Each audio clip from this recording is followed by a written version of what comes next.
ఆమోను. ఆమోను అనే పేరుకు విశ్వాస సహితమైనది అని అర్థం. మనష్షే కుమారుడైన ఆమోను పరిపాలన చేసే నాటికి అతనికి 22 సంవత్సరాలు. మనష్షే కుమారుడైన ఈ ఆమోను యెరూషలేములో 2 సంవత్సరాలు పరిపాలన చేశాడు. అతని తల్లి యొట్బయా అనే ఊరివాడైన హారూసు కుమార్తె. ఆమె పేరు మెషుల్లెమెతు.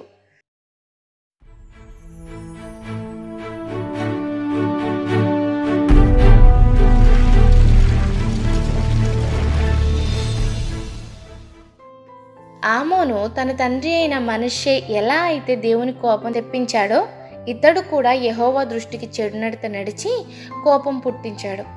తన పితరుల దేవుడైన యెహోవాను విసర్జించి యెహోవా మార్గమందు నడుచుకోకుండా తన తండ్రి ప్రవర్తించినట్లు తాను కూడా ప్రవర్తించేవాడు.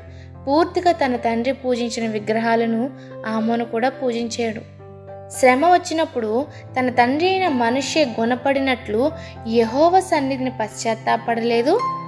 ఎంతో భయంకరంగా ఈ ఆమోను అంతకంతకు ఎక్కువ ద్రోహకార్యాలను చేస్తూనే ఉండేవాడు. కనుక అతని సేవకులు అతని మీద కుట్ర చేసి అతని నగరులోనే అతన్ని చంపేశారు.